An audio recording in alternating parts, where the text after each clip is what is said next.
বন্ধুরা, আশা করি তোমরা সবাই ভালো আছো। তোমার চ্যানেলে তোমাদের সবাইকে স্বাগতম। তো তোমরা যারা এবছর দশম শ্রেণীতে পড়ছো এবং 2025 সালে মাধ্যমিক পরীক্ষা দিতে চলেছো, তোমাদের বলি কিছুদিন পরেই কিন্তু রয়েছে তোমাদের ফার্স্ট ইউনিট টেস্ট পরীক্ষা।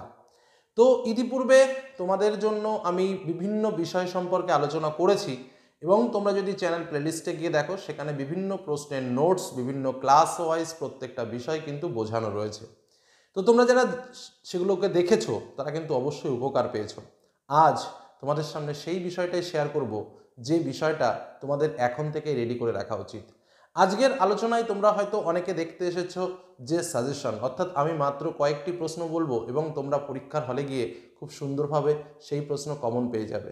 সেটা তো অবশ্যই থাকছে, কিন্তু তার সঙ্গে একটু ব্যতিক্রমীও আলোচনা থাকছে। কি সেই আলোচনা? আলোচনার মধ্যে আমাদের থাকছে আমাদের কি কি সিলেবাস রয়েছে, আমাদের প্রশ্ন কাঠামো কেমন হতে পারে, আর তার সঙ্গে আরও একটা গোপন বিষয়, যে আজকের যে সাজেশন তোমাদের সামনে শেয়ার করছি, অর্থাৎ আমাদের আজকের আলোচনার মূল যে বিষয় বহির্জাত প্রক্রিয়া, তাদের দ্বারা সৃষ্ট ভূমিরূপ এবং ভারতের একটা অংশ, কারণ আমরা জানি ভারতের দুটো অংশ, ভারত প্রাকৃতিক এবং ভারত আঞ্চলিক। তো আমাদের ফার্স্ট ইউনিট টেস্টে স্বাভাবিকভাবে পরীক্ষা হয় বহির্জাত প্রক্রিয়া, তাদের দ্বারা সৃষ্ট ভূমিরূপ এবং ভারত প্রাকৃতিক। এই অংশটাই কিন্তু স্বাভাবিকভাবে আমাদের ফার্স্ট ইউনিট টেস্টে পরীক্ষা হয়।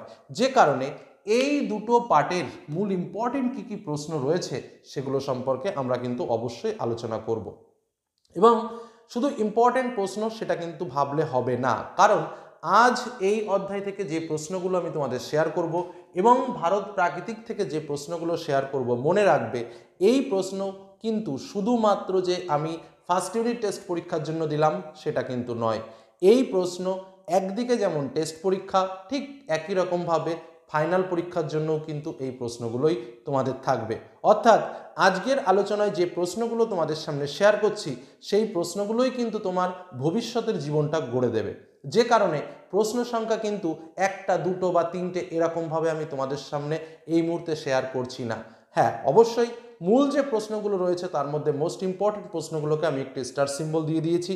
তবে আমি বলবো সেগুলো না দেখে যে প্রশ্নগুলো দিয়েছি, প্রশ্ন সংখ্যা একটু বেশিই দিয়েছি, কারণ আমি মনে করি তোমাদের টার্গেট হওয়া উচিত 100-এ 100%।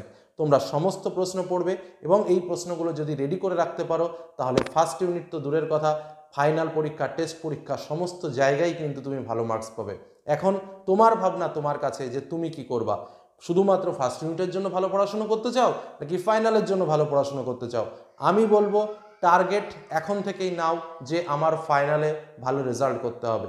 তাহলে ফার্স্ট ইউনিটে যে প্রশ্নগুলো দিচ্ছি তোমাদের, এই প্রশ্নগুলোই কিন্তু ফাইনালে ঘুরে ফিরে থাকবে। অর্থাৎ এখন থেকেই প্রত্যেকটা প্রশ্ন খুব ভালো করে রেডি করো। এবার আসা যাক স্যার আমাদের প্রশ্ন কেমন আসবে। দেখো, স্বাভাবিকভাবে আমরা সবাই জানি আমাদের 40 মার্কের প্রশ্ন ফার্স্ট ইউনিট টেস্টে হয়। আমাদের পরীক্ষাতে সময় থাকে 1 ঘন্টা 30 মিনিট।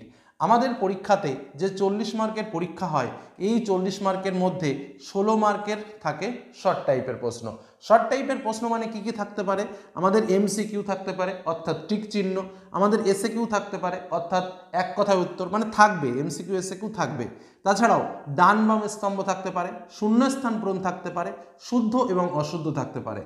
আরও একটা জিনিস থাকতে পারে, কারণ যেহেতু আমাদের ভারতের প্রাকৃতিক পার্টটা রয়েছে, তার মধ্যে আমরা জানি আমাদের স্বাভাবিক উদ্ভিদ রয়েছে, মৃত্তিকা রয়েছে, আমাদের জলবায়ু রয়েছে, বিভিন্ন পাহাড় পর্বত রয়েছে, নদ নদী রয়েছে। তো সেই সব অঞ্চলগুলো থেকে কিন্তু ম্যাপ পয়েন্টিংও দিতে পারে এবং এই বিষয়টা সম্পূর্ণভাবে স্কুলের ওপর ডিপেন্ড করছে। তোমাদের যে শিক্ষকরা ক্লাস নিচ্ছেন তাদের কাছে একটু জিজ্ঞাসা করে নেবে যে স্যার আমাদের ম্যাপ পয়েন্টিং থাকবে কিনা পরীক্ষাতে। যদি তিনি বলেন যে ম্যাপ পয়েন্টিং থাকবে, তাহলে আমি খুব দ্রুত তোমাদের জন্য মাধ্যমিক ফাইনাল পরীক্ষার জন্য একটা ম্যাপ পয়েন্টিংয়ের নোটস শেয়ার করব।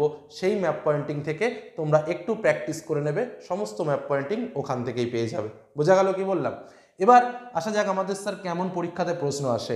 তোমরা 9-এ যেমন টাইপের পরীক্ষাতে প্রশ্ন পেয়েছো, 10-এও ঠিক সেম প্যাটার্ন রয়েছে আমাদের। যেমন কি আমাদের ফাইনাল পরীক্ষাতে বা ফার্স্ট ইউনিট টেস্টে বা সেকেন্ড ইউনিট টেস্টে প্রত্যেক ক্ষেত্রে আমরা 2 মার্কের কোশ্চেন, 3 মার্কের কোশ্চেন এবং 5 মার্কের কোশ্চেন, এই 3টে টাইপসের কোশ্চেন কিন্তু আমরা পাবো। এবং শর্টের ক্ষেত্রে 1 মার্কের কোশ্চেন, অর্থাৎ 2 মার্কের প্রশ্ন, 3 মার্কের প্রশ্ন এবং 5 মার্কের প্রশ্ন। এই কটা বিষয়ের ওপরেই কিন্তু আমাদের বেশি করে নজরদারি দিতে হবে এবং এই প্রশ্নগুলোই কিন্তু আমাদের বিশেষ করে পড়তে হবে। আর শর্টের জন্য আমি তোমাদের অবশ্যই বলবো বইকে খুঁটিয়ে পড়ার চেষ্টা করো, যত পারো খুঁটিয়ে পড়ার চেষ্টা করো, যে চ্যানেলে যে মক টেস্টগুলো নিই সেগুলো দেওয়ার চেষ্টা করো, যে অধ্যায়ভিত্তিক শর্ট কোশ্চেন বাস তোমাদের সামনে শেয়ার করেছি সেগুলো প্র্যাকটিস করার চেষ্টা করো।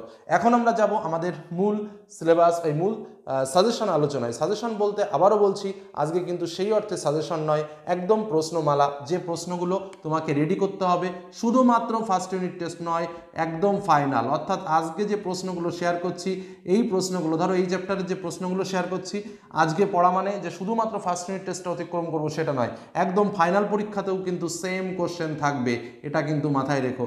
প্রাকৃতিক থেকে যে প্রশ্নগুলো বলবো শুধুমাত্র ফার্স্ট ইউনিট টেস্টে নয়, একদম টেস্ট ও ফাইনাল উভয় ক্ষেত্রেই কিন্তু তোমার কাজে লাগবে। ঠিক সেইভাবেই প্রশ্নগুলো তোমাদের সামনে তুলে ধরছি। তো চলো এবার আমরা প্রশ্নগুলো দেখে নিই। তার আগে বলবো, যারা এখনও চ্যানেলকে সাবস্ক্রাইব করোনি অবশ্যই সাবস্ক্রাইব করে নাও এবং বেল আইকন অবশ্যই ক্লিক করে রাখো, কারণ সারাটা বছর তোমাদের সঙ্গে আছি, তোমাদের সঙ্গে থাকবো এবং চেষ্টা করব তোমাদের সকল প্রকার সমস্যার সমাধান করতে। চলো এবার প্রশ্নগুলো দেখে নেওয়া যাক। বন্ধুরা তাহলে শুরু করি মূল আলোচনা পর্ব, অর্থাৎ মাধ্যমিক ভূগোলের আমরা আজকের আলোচনায় যে প্রধান দুটি অধ্যায় রয়েছে, অর্থাৎ বহির্জাত প্রক্রিয়া তার দ্বারা সৃষ্ট মেরুপ এবং ভারতের প্রাকৃতিক, এই দুটো অংশ থেকেই কিন্তু মূল প্রশ্নপত্র তোমাদের সামনে শেয়ার করছি। দেখো প্রথমেই বলে রাখি, আমাদের জিওগ্রাফির সিলেবাস কিন্তু যথেষ্ট লেন্দি এবং অনেকটা বেশি পরিমাণ পড়তে হয়। তার থেকে বড় যে বিষয় সেটা হচ্ছে আমাদের যে দুটো চ্যাপ্টার রয়েছে, অর্থাৎ বহির্জাত প্রক্রিয়া তার দ্বারা সৃষ্ট মেরুপ এবং তার সঙ্গে আমাদের যেটা রয়েছে সেটা হচ্ছে ভারত, এই দুটো চ্যাপ্টারই কিন্তু দুটোই বৃহত্তম চ্যাপ্টার, তোমরা ভালো করেই জানো তোমাদের বইয়ের, এবং এখান থেকে কিন্তু প্রচুর প্রশ্ন রয়েছে। আমাদের বিশেষ করে 2 মার্ক এবং 3 মার্কের যে প্রশ্নগুলো রয়েছে সেই প্রশ্নের সংখ্যা কিন্তু তুলনামূলক অনেক অনেক বেশি, এবং আমাদের এই প্রশ্নগুলো কিন্তু রেডি করতেই হবে। অনেকে তোমাদের অল্প প্রশ্ন দিয়েও হয়তো বলতে পারে যে এই কটা প্রশ্ন পড়ো কমন এসে যাবে, কিন্তু আমি তোমাদের বলবো না, এই কারণেই যে এই মুহূর্তে তোমাদের ওরকমভাবে পড়াশোনা করাটা একদমই উচিত নয়। অর্থাৎ যে প্রশ্নগুলো শেয়ার করছি সেগুলো কিন্তু অবশ্যই রেডি রেখো। প্রথমেই বলবো বহির্জাত প্রক্রিয়া তার দ্বারা সৃষ্ট মেরুপ থেকে 2 মার্কের প্রশ্ন, তারপরে 3 মার্কের প্রশ্ন এবং তারপর 5 মার্কের প্রশ্ন। তো 2 মার্কের প্রশ্নগুলো কী কী রয়েছে দেখো, পুঞ্জিত ক্ষয়, ক্ষয়ীভবন, হিমশৈল, ভ্যালিড ট্রেন, পর্যায়নের মধ্যে আরোহণ এবং অবরোহণ আলাদাভাবেও দিতে পারে, হিমানি সম্প্রপাত, ঝুলন্ত উপত্যকা, ফিয়র্ড, হিমদ্রোণী, হিমরেখা, বার্গস্ক্রুন্ড, নুনাটাক্স, মরুদ্যান, হামাদা, ওয়াদি, প্লায়া, মরুকরণ, লোয়েস, পেডিমেন্ট, ধারণ অববাহিকা, নদী অববাহিকা, গ্রিখাত ও ক্যানিয়ন, নদীগ্রাস, ইনসেলবার্স, পলল শঙ্কু, দোয়াব, জলবিভাজিকা, প্রপাতকূপ, অপসারণ গর্ত, মহাদেশীয় ও পাদদেশীয় হিমবাহ, গ্রাবরেখা এবং অবঘর্ষ কী, এর সঙ্গে ষষ্ঠঘাতের সূত্র কী, কিউসেক এবং কিউমেক কী। এই যে কটা প্রশ্ন বললাম প্রত্যেকটা প্রশ্ন 2 মার্কের জন্য, ফার্স্ট ইউনিট টেস্ট পরীক্ষা এবং ফাইনাল পরীক্ষা প্রত্যেকটার জন্য কিন্তু ইম্পর্টেন্ট।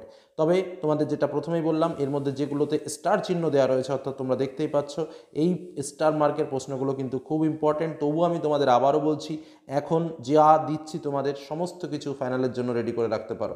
এবার আমরা আসবো 3 মার্কের কোশ্চেন।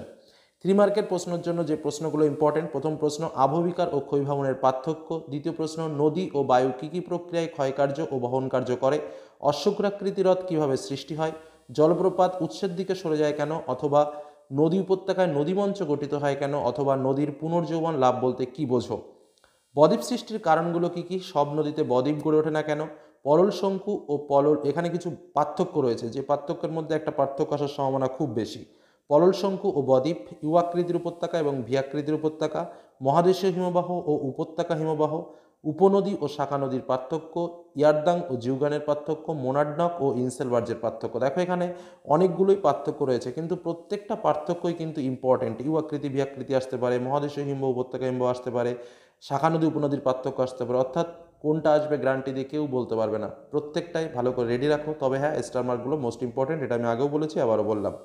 নেক্সট কোশ্চেন, ঝুলন্ত উপত্যকায় জলপ্রপাত দেখা যায় কেন, মরুভূমির সম্প্রসারণ রোধের উপায়গুলো কী কী, মরু অঞ্চলে বায়ুর কার্য অধিক হয় কেন, পৃথিবীব্যাপী জলবায়ু পরিবর্তনের ফলাফলগুলো কী কী, সুন্দরবনের ওপর বিশ্ব জলবায়ু পরিবর্তনের প্রভাব কতখানি। এই হলো আমাদের 3 মার্কের প্রশ্ন। এবার আসবো আমরা এই চ্যাপ্টার থেকে 5 মার্কের প্রশ্ন। কী কী প্রশ্ন, প্রথম প্রশ্ন, নদী বা হিমবাহের ক্ষয় ও সঞ্চয় কার্যের ফলে গঠিত 3টি করে ভূমিরূপ খুব ভালো করে রেডি করে রাখবো, অর্থাৎ নদীর ক্ষয় ও সঞ্চয় এবং হিমবাহের ক্ষয় ও সঞ্চয়। আর একটা প্রশ্ন হচ্ছে হিমবাহ ও জলধারার মিলিত কার্যের ফলে গঠিত ভূমিরূপ এবং নদী ও বায়ুর মিলিত কার্যের ফলে গঠিত ভূমিরূপ। আমি তোমাদের বলে রাখি, এই যে দুটো প্রশ্ন দেখতে পেলে, নদী বা হিমবাহের ক্ষয় ও সঞ্চয় কার্যের ফলে গঠিত ভূমিরূপ আর হিমবাহ ও জলধারার মিলিত কার্যের ফলে গঠিত ভূমিরূপ, এই প্রশ্ন কটা তোমাকে অবশ্যই রেডি রাখতে হবে। কারণ কি, কারণ এই প্রশ্নের মধ্যে তোমরা ফার্স্ট ইউনিট টেস্টেও যেমন একটা কমন পাবেই, টেস্ট পরীক্ষাতেও একটা কমন পাবে, ঠিক একইভাবে ফাইনাল পরীক্ষাতেও কিন্তু একটা প্রশ্ন কমন পাবেই। বোঝা গেল? এবার আমরা আসবো ভারতের আলোচনায়। তো ভারতের আমাদের সিলেবাসে ফার্স্ট ইউনিট টেস্টে রয়েছে প্রাকৃতিক ভূগোলের অংশ।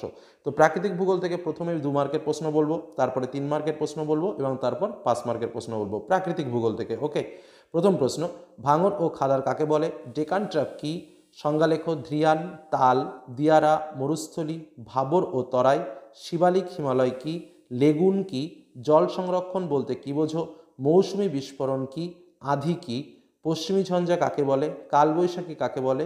মোনেক্স বলতে কি বোঝো? আম্র বৃষ্টির সংজ্ঞা দাও। মৃত্তিকা থেকে রেগুর মৃত্তিকা কাকে বলে? মৃত্তিকা ক্ষয় কি? সমোন্নতি রেখা বরাবর চাষ বলতে কি বোঝো? মৃত্তিকার গ্রথন কাকে বলে? ধাপ চাষ বলতে কি বোঝো? নেক্সট, দুন কি? ম্যানগ্রোভ অরণ্য কি? অরণ্য সংরক্ষণ বলতে কি বোঝো?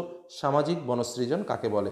এই যে প্রশ্নগুলো দিলাম, এই প্রশ্নগুলো কিন্তু 2 মার্কের জন্য রেডি রাখবে। আমি আবারও বলছি, যে প্রশ্নই তোমাদের সামনে শেয়ার করি না কেন, প্রত্যেকটা প্রশ্ন কিন্তু ফার্স্ট ইউনিট টেস্ট, টেস্ট পরীক্ষা এবং ফাইনাল পরীক্ষা প্রত্যেকটা ক্ষেত্রে ইম্পর্টেন্ট। নেক্সট আমরা বলবো ভারত থেকে 3 মার্কের কোশ্চেন। ভারত থেকে 3 মার্কের কিন্তু আমাদের একটু বেশি প্রশ্নই পড়তে হয়, কারণ অসংখ্য পার্ট রয়েছে প্রাকৃতিক ভূগোলেরই, আবার তার মধ্যে 7টা না 8টা চ্যাপ্টার রয়েছে। তো বুঝতেই পারছো কী পরিমাণে ইম্পর্টেন্ট কোশ্চেন আছে। তার ভিতর থেকে যে প্রশ্নগুলো অবশ্যই রেডি রাখতে হবে, তরাই ও ভাবর বলতে কি বোঝো? এই প্রশ্নটা এমনই একটা প্রশ্ন, ধরো দিয়ে দিল তরাই ও ভাবরের পার্থক্য লেখো। আবার আমি দেখো 2 মার্কের প্রশ্নের মধ্যেও কিন্তু এই প্রশ্নটা দিয়ে দিয়েছি যে তরাই ও ভাবর কী। তো যে কারণে কিছু কিছু প্রশ্ন রয়েছে যেগুলো কিন্তু 2 মার্ক বা 3 মার্কে আসতে পারে, এগুলো একটু বুঝে পড়ার চেষ্টা করবে। নেক্সট, দাক্ষিণাত্য মালভূমি সম্পর্কে আলোচনা করো। কূপ, নলকূপ অথবা সেচখাল অথবা জলাশয়ের জলসেচের সুবিধা অসুবিধা, পূর্ব হিমালয় ও পশ্চিম হিমালয়ের পার্থক্য, ভারতীয় জনজীবনে হিমালয়ের প্রভাব আলোচনা করো, অথবা জলবায়ু নিয়ন্ত্রক হিসেবে হিমালয়ের গুরুত্ব কী। দার্জিলিং ও কাশ্মীর হিমালয় সম্পর্কে আলোচনা করো। গঙ্গা বা ব্রহ্মপুত্র নদীর গতিপথ সম্পর্কে লেখো। উত্তরবাহিনী নদীগুলি বন্যাপ্রবণ কেন? নর্মদা ও তাপ্তি পশ্চিম বাহিনী কেন? দক্ষিণ বাহিনী নদী খরস্রোতা কেন? পশ্চিম বাহিনী নদীতে বদ্বীপ গড়ে ওঠেনি কেন? ভৌমজলের অতিরিক্ত ব্যবহারের ফলাফল কী? বৃষ্টির জল সংরক্ষণে তামিলনাড়ু অগ্রগণ্য কেন? বৃষ্টির জল সংরক্ষণের পদ্ধতিগুলো কী কী? ভারতের মৃত্তিকা ক্ষয়ের পদ্ধতি কী? মৃত্তিকা ক্ষয় প্রতিরোধের উপায়গুলো কী কী? বন বিনাশের কারণ কী? ভারতের সমভূমি অঞ্চলের গুরুত্ব লেখো। ভারতের অরণ্য সংরক্ষণের পদ্ধতিগুলো কী কী?